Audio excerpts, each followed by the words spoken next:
Muy buen día, gracias. Gracias. En la línea, Miguel Alfonso Mesa, presidente de Defensores AC. Gracias a Miguel Alfonso y al trabajo de su equipo, pues hemos conocido algunos de los perfiles que se candidatean para algún puesto del Poder Judicial y que tienen nexos con algún grupo criminal, con algún grupo delincuencial. Y nos decía Miguel la semana pasada que hoy se presentarían ante la autoridad electoral a presentar las denuncias correspondientes. Miguel, ¿cómo estás? Buenos días. Azucena, buenos días, un gusto estar contigo. Gracias. ¿Van a presentar estas denuncias? Sí, Azucena, mira, hemos estado exponiendo contigo estos perfiles de candidatos riesgosos.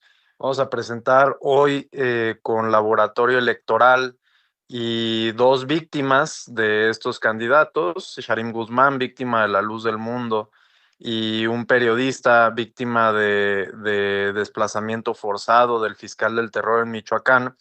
Vamos a presentar una denuncia en contra de 11 perfiles que están vinculados con el crimen organizado. Y todos ellos están vinculados con el crimen organizado. No solo los que, digamos, están relacionados con los Zetas o con otros grupos que normalmente son identificados como criminales, sino también los de La Luz del Mundo. ¿Y por qué decimos esto? A ver, La Luz del Mundo es varias cosas, ¿no? Por un lado es una religión, por otro lado es una iglesia, pero adentro de esa iglesia existía un grupo de líderes que su máximo líder, Nazón Joaquín, está sentenciado a 16 años de prisión en Estados Unidos después de haber confesado que obligó a 2 menores de edad a practicarle sexo oral, y eso lo confesó para evitar otros cargos. En México está investigado por la Fiscalía General de la República, tanto Nazón Joaquín como otros integrantes de La Luz del Mundo, del delito de delincuencia organizada para la trata de personas. Y también, si recuerdas, hace algunos años les congelaron las cuentas bancarias desde la UIF, también por recibir donativos supuestamente para la religión, pero que en realidad eran para pornografía infantil, ¿no? Entonces, no solo son los vínculos de estas 7 de las 11 candidaturas que estamos denunciando hoy con La Luz del Mundo, sino con su secta. Vamos con esas candidaturas. Si eres tan amable, aquí ya tenemos los perfiles. Elusair Rafael Aguilar, candidata a jueza en materia penal en el 4º distrito del Tercer Circuito Judicial en Jalisco. Es una de las que van a denunciar. ¿Algo en particular que quieras comentar sobre ella? Bueno, mira, ella es líder de una organización que se llama APEM, de la Luz del Mundo.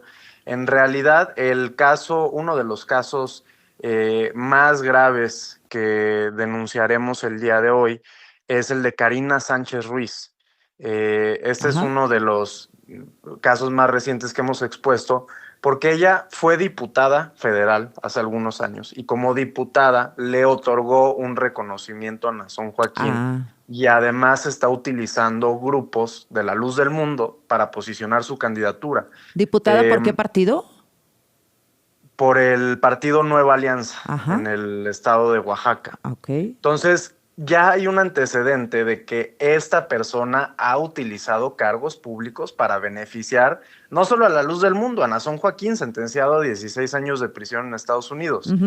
Entonces, este caso creemos que demuestra el riesgo que estamos comentando, que muchas de estas personas a través de esta organización que se llama APEM, y por ejemplo el Elusair Rafael que mencionabas hace unos momentos, forma parte de APEM. Bueno, esta organización se dedica a colocar a fieles de La Luz del Mundo en puestos políticos para obtener pues, los beneficios que pueden sacar de esos cargos públicos. Y esto, otra vez, no lo digo yo, nos lo dice Sharim Guzmán, que él formó parte de APEM.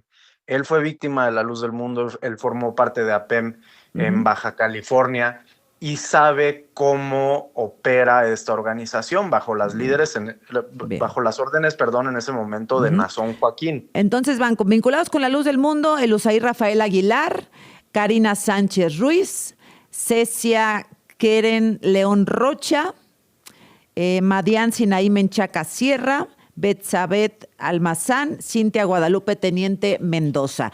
Vinculados con el crimen organizado también llevan 4 perfiles, Miguel. Así es, el más preocupante, y nos acompaña una víctima de este candidato, es el de Francisco Herrera Franco, el fiscal del terror de Michoacán, que ya hemos comentado que está acusado del homicidio de 2 periodistas del medio Monitor Michoacán. Está acusado por un líder de una comunidad indígena, Mazahua, le dijo en su cara: fiscal, nosotros no vamos a negociar con usted porque usted ha venido a extorsionar a mi comunidad y a nuestros pueblos para obligarnos a unirse con el crimen organizado. Nosotros no podemos negociar con usted. Y de él también se filtraron audios pactando con el crimen organizado. Está por otro lado Fernando Escamilla Villarreal, el abogado del Z40 y del Chelelo, y además él está sentenciado por el delito de portación ilegal de armas.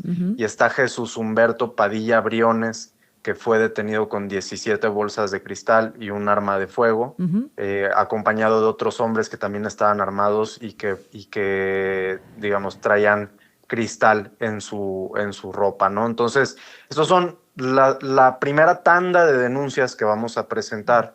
¿Con qué intención? Porque dice el INE que ellos no los pueden quitar de la boleta, que tendría que ser hasta después de la elección con el tribunal. La presidenta dice que es un porcentaje, utilizó la palabra minimísimo, de estos problemas, que no se presentaron pruebas, etcétera. Mira, Susana, nosotros consideramos que se abrió una oportunidad ahorita, porque si bien en el discurso político se ha minimizado la cantidad de candidatos que hay, pues bueno, al menos ya existe un reconocimiento de la presidenta y del presidente del Senado de que existen estos candidatos y de que se tienen que revisar. Entonces, a nosotros lo que nos interesa es aprovechar esa ventana, esa puerta que se abrió para intentar invalidar estas candidaturas. Como bien dices, de hecho hoy me parece van a presentar las boletas impresas, ¿sí? Entonces ya no se pueden sacar como tal de la boleta, pero lo que sí puede suceder es que en caso de que obtengan el triunfo se invalide su candidatura. Y para eso el INE abrió un periodo hasta el 12 de mayo, y este periodo lo abrió a partir de todas las denuncias que hicimos, pero también de que la presidenta se pronunció sobre esto, y es algo que también hemos criticado, que el INE pues debería ser autónomo, independiente y tener su propio criterio. ¿Cómo es que tiene que venir la presidenta a darle una orden para que entonces sí revise las denuncias que hemos estado haciendo, ¿no? Pero bueno, estamos en esa situación, la vamos a aprovechar, tenemos hasta el 12 de mayo para terminar de presentar denuncias, y el INE va a evaluar si gana una de estas personas, si ya existía una denuncia, bueno, si cumple con los requisitos para ocupar el cargo, y en caso de que no los cumpla, el INE pueda retirarle el triunfo. Bueno, pues clarísimo. ¿Ya tienen cita ahí en el INE? A las 10 de la mañana vamos a estar ahí. Muy bien. Junto con las demás organizaciones civiles y las víctimas. Perfecto. Bueno, pues entonces atentos. Ya nos contarás cómo les fue, Miguel. Por lo pronto, esta primera tanda son en total 11 candidatos perfecto. Denunciados. Perfecto. Si es posible, lo platicamos mañana. Suerte, Miguel. Muchas gracias, Azucena. Oye, déjame hacerte una pregunta. A la víctima que llevan de La Luz del Mundo, en una pequeña síntesis, perdón por la repetición, ¿qué le pasó? Mira, Sharim Guzmán era integrante de La Luz del Mundo desde joven. Él lo formaron como uno de estos políticos que intentan ocupar cargos para beneficiar a la iglesia. Él es víctima de un grupo de alto control, así lo dice él. Controlaban todos los aspectos de su vida, digamos, es el nombre técnico para las sectas.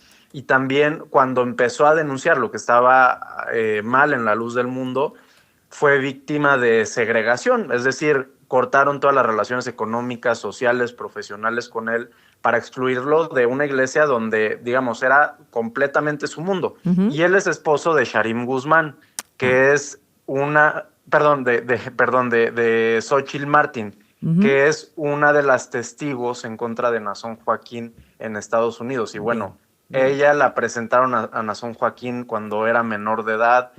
Cuando cumplió los 16 años, Nazón Joaquín pues le pidió que bailara para él. Hubo tocamientos sexuales, entre otras cosas. Y a partir de entonces la convirtieron en una reclutadora forzada de otras mujeres. Bien, pues muy claro, Miguel. Gracias y platicamos mañana si es posible. Suerte. Gracias, Azucena. Gracias, regresamos.